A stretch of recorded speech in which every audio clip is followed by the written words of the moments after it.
মানুষ যে কতটা আক্রমণাত্মক হয়ে স্বার্থের জন্য মানুষকে জীবন্ত কবর দিতে পারে তাই মুভিটি দেখে বুঝতে পারবেন। কিন্তু সৃষ্টিকর্তা যদি চায় তাহলে মানুষ সেখান থেকে বেঁচে ফিরে প্রতিশোধ নিতে পারে।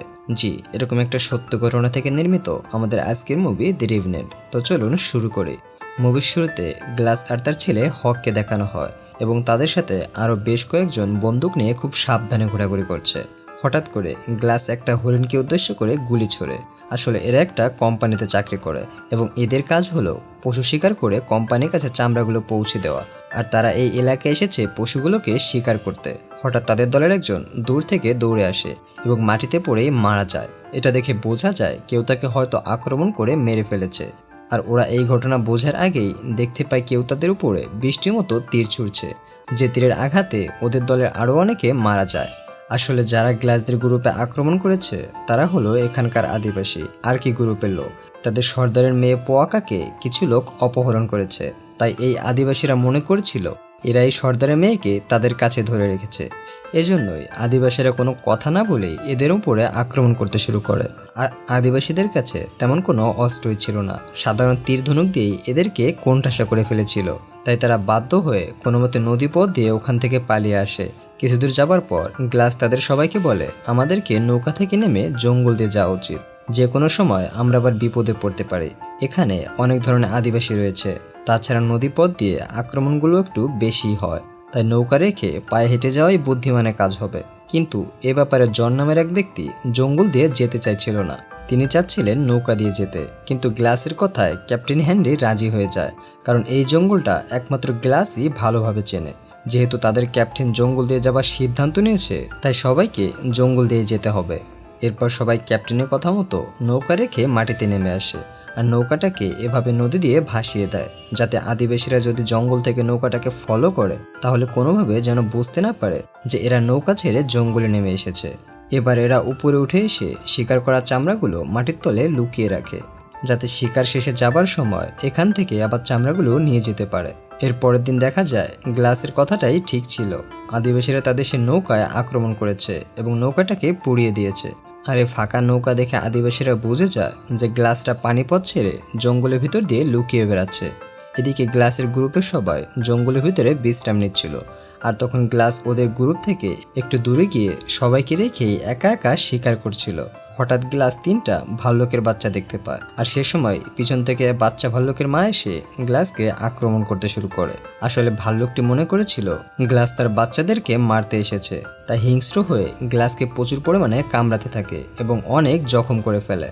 আর গ্লাস যেহেতু তাদের গ্রুপ থেকে অনেকটা দূরে চলে এসেছে, তাই তার চিৎকার কেউই শুনতে পাচ্ছিল না। তাই সে সময় গ্লাস বুদ্ধি করে মারা যাবার নাটক করে, তাই ভাল্লুকটিও ভাবে সে মারা গিয়েছে, তাকে ছেড়ে চলে যেতে যায়।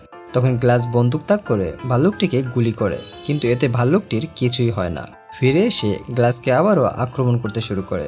এবার গ্লাসকে খুবই বাজেভাবে জখম করে গ্লাস প্রায় মরার মতো হয়ে যায়। সে সময় গ্লাস তার কাছে থাকা একটি ছুরি দিয়ে ভাল্লুকটিকে কয়েকবার আঘাত করে এবং ভাল্লুকটি সেখানে মারা যায়। কিন্তু গ্লাস গুরুতর আহত হওয়ার ফলে জ্ঞান হারিয়ে ফেলে, আর তার বাকি সঙ্গীরা বন্দুকের আওয়াজ শুনে ফলো করে সেখানে চলে আসে। গ্লাসকে এই অবস্থা উদ্ধার করে। ওর অবস্থা এতটাই খারাপ ছিল যে ওর সঙ্গীরা ভাবছিল গ্লাসকে আর বাঁচানো সম্ভব হবে না। তারপরও তারা গ্লাসের তাৎক্ষণিক চিকিৎসার ব্যবস্থা করে, কিন্তু এতে কোনো উন্নতি হচ্ছিল না। ভাল্লুকের নখের আঁচড়ে গ্লাসের গলাও কেটে গিয়েছিল, যে কারণে গ্লাস কথা বলতে পারছিল না। তাই তারা ডাল দিয়ে একটা স্ট্রেচার বানিয়ে গ্লাসকে আধমরা অবস্থায় তাদের সাথে নিয়ে আগাতে থাকে। তবে সামনের দিকে যতই আগাতে থাকে রাস্তাও ততই জটিল হতে থাকে। পাহাড়ি রাস্তা, ছোট ছোট নদী, এছাড়াও শীতের কারণে ওখানে প্রচুর পরিমাণে বরফ জমতে শুরু করে। তাই এমন রাস্তা ও পরিস্থিতি গ্লাসকে চাইলেও তাদের সাথে নিয়ে যেতে পারছিল না। তাই তাদের সাথে থাকা জন নামে সেই লোকটি বলে, আমরা কেন গ্লাসের জন্য নিজেদের বিপদ ডেকে আনছি?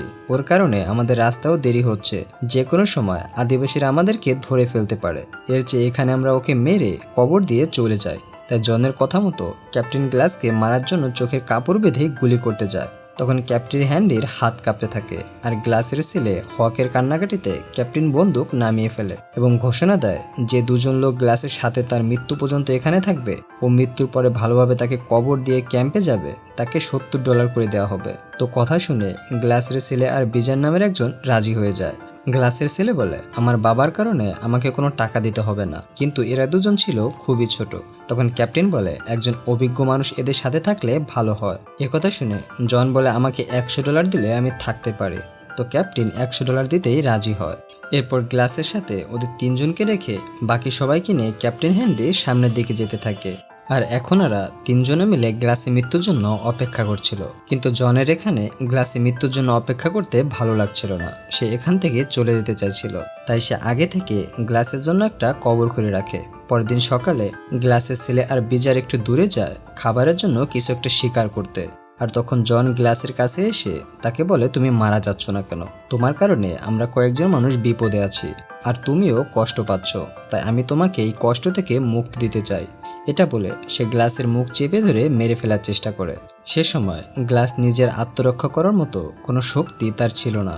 তখনই গ্লাসের ছেলে হক সেখানে উপস্থিত হয় এবং জনকে আঘাত করে গ্লাসকে বাঁচানোর চেষ্টা করে। এবার জন হকের সাথে ধস্তাধস্তি শুরু করে এবং এক পর্যায়ে হককে ছুরি দিয়ে আঘাত করে হত্যা করে ফেলে। এটা গ্লাস শুয়ে শুয়ে দেখছিল এবং রাগে আর কষ্টে তার হাত পা কাঁপছিল। আসলে তার এখানে কিছুই করার ক্ষমতা ছিল না। এরপর জন হকের লাশটাকে একটু দূরে গিয়ে লুকিয়ে ফেলে। কিছু সময় পর যখন বিজার এসে হকের কথা জিজ্ঞাসা করে, জন বলে, আমি কিছুই জানি না। সে তো শিকারে গেছে, হয়তো সেখানে কোনো দুর্ঘটনা ঘটেছে। এবার বিজার গ্লাসের কাছে তার ছেলে সম্পর্কে জিজ্ঞাসা করে। গ্লাস অনেকবার বলার চেষ্টা করছিল, কিন্তু তার গলা আঘাতের কারণে সে একটা কথাও বলতে পারে না। এরপর দেখতে পায় জন বিজারকে একটা মিথ্যা কথা বলে। সে বলে, আমি একটু আগে কয়েকটা আদিবাসীকে জঙ্গলের ভিতরে ঘোরাফেরা করতে দেখেছি। তারাই হয়তো হককে মেরে ফেলেছে। যদি তারা আমাদেরকে দেখতে পায় তাহলে আমাদেরকেও মেরে ফেলবে।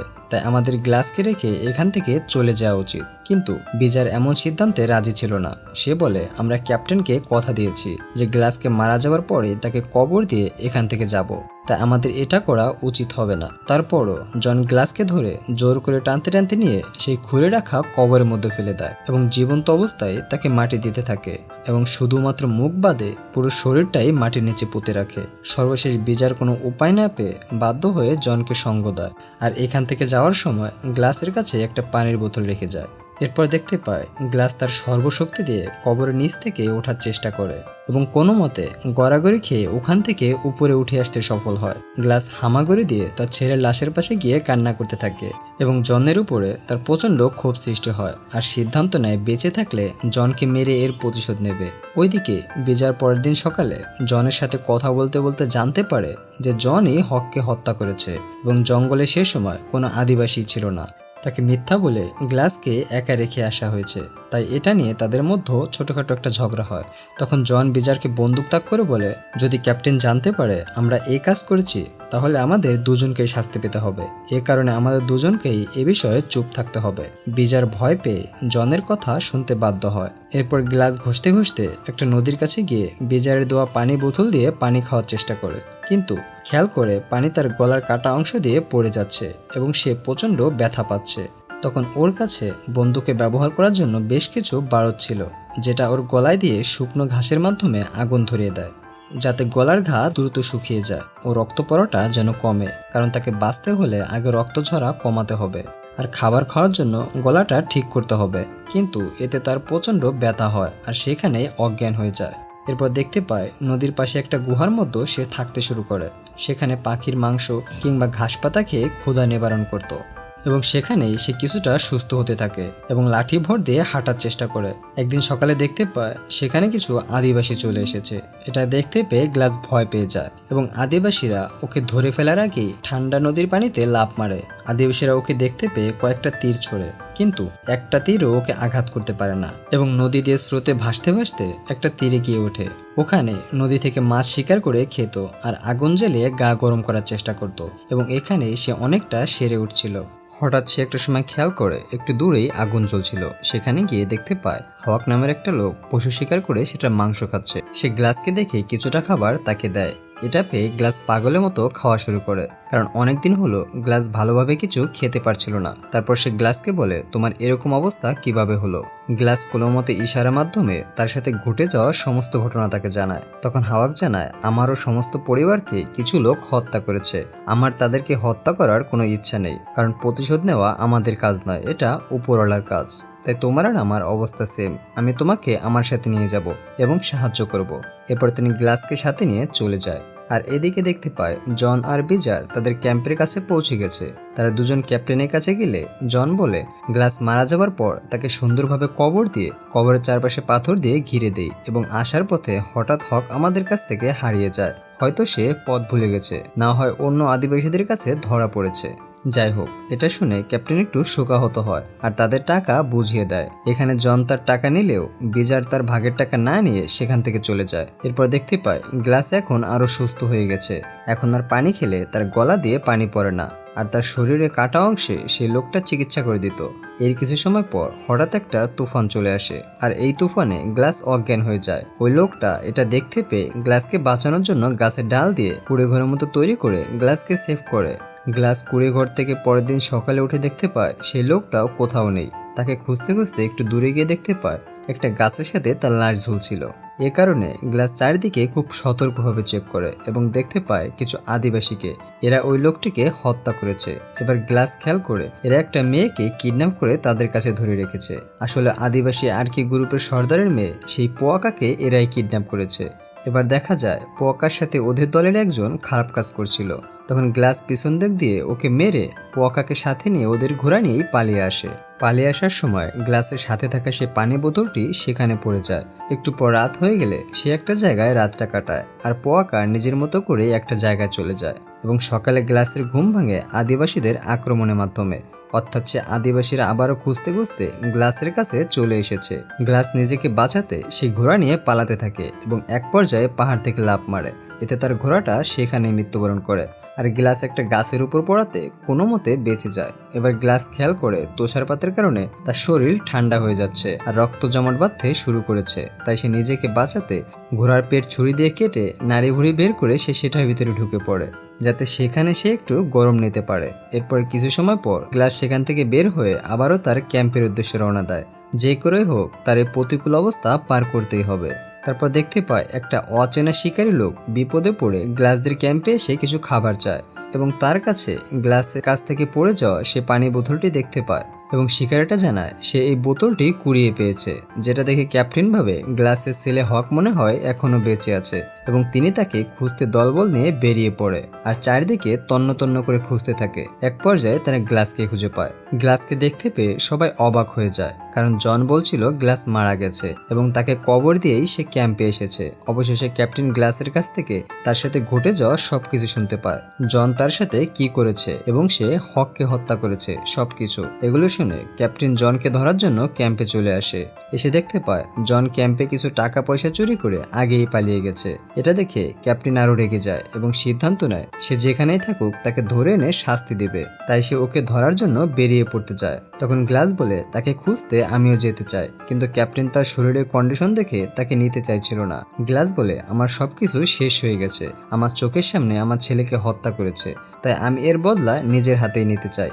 এরপর তারা দুইজন দুইটা ঘোড়া নিয়ে জনকে খোঁজার জন্য বেরিয়ে পড়ে। সামনে গিয়ে তারা দুজন খোঁজার জন্য দুদিকে ভাগ হয়ে যায়। হঠাৎ জন ক্যাপ্টেনের সামনে ধরা পড়ে যায়, কিন্তু ক্যাপ্টেন তাকে কিছু বলার আগেই জন গুলি করে ক্যাপ্টেনকে মেরে ফেলে। এরপর আবার সে লুকিয়ে পড়ে, আর এই গুলির শব্দ শুনে গ্লাস সেখানে এসে ক্যাপ্টেনের লাশ দেখতে পায়। তো গ্লাস সেই লাশ নিয়ে আবারও সামনের দিকে আগাতে থাকে, কিন্তু জন আবার পালিয়ে থেকে গ্লাসকে দেখতে পেয়ে গুলি করে দেয় এবং সেখানে গ্লাস ঘোড়া থেকে পড়ে যায়। এরপর জন আসে লাশটাকে চেক করতে, এসে দেখে এটা গ্লাস ছিল না, এটা ক্যাপ্টেনের লাশ। তখন সে বুঝে ফেলে এটা একটা ফাঁদ ছিল। অর্থাৎ গ্লাস চালাকি করে ক্যাপ্টেনের লাশটাকে একটা ডাল দিয়ে ঘোড়ার উপরে বসিয়ে রাখে, আর গ্লাস নিজে লাশ সেজে ঘোড়ার উপরে শুয়েছিল। আর এ কারণে জন সে সময় গ্লাসকে ভেবে ক্যাপ্টেনের লাশেই গুলি করে। যাই হোক, এরপর গ্লাস জনের উপরে গুলি করে দেয়, কিন্তু গুলিটা তার হাতে লেগে যায়, যার কারণে তার কিছুই হয় না। সে তখন আবারও পালাতে থাকে, কিন্তু কিছু দূর গিয়ে গ্লাস তাকে আবারও ধরে ফেলে। তাদের ভেতরে তুমুল মারামারি হয়। এক পর্যায়ে গ্লাস জনকে প্রায় মেরেই ফেলছিল। তখন তার সেই লোকের কথাটি মনে পড়ে যায়। কথাটি হলো, প্রতিশোধ নেওয়া আমাদের কাজ না, এটা উপরওয়ালার কাজ। তাই সে প্রতিশোধ না নিয়ে জনকে ছেড়ে দেয়। তখন গ্লাস দেখতে পায় সে আর কি আদিবাসীদের, যাদের মেয়ে পোয়াকাকে গ্লাস বাঁচিয়েছিল। তো আদিবাসীরা জনকে দেখতে পেয়ে তাকে মেরে ফেলে। তো জ্যাক নিজে প্রতিশোধ না নিলেও তার সামনেই উপরওয়ালা প্রতিশোধ সম্পন্ন করেছে। আর আদিবাসীরা গ্লাসকে কিছু না বলেই সেখান থেকে চলে যেতে থাকে, কারণ তারা জেনে গিয়েছে গ্লাসই পোয়াকাকে বাঁচিয়েছিল। এখানে আমাদের আজকের মুভিটা শেষ হয়ে যায়। আর মুভিটা কেমন হয়েছে সেটা অবশ্যই জানাবেন। ধন্যবাদ। সবাই ভালো থাকবেন, অন্যকে ভালো রাখবেন। টাটা।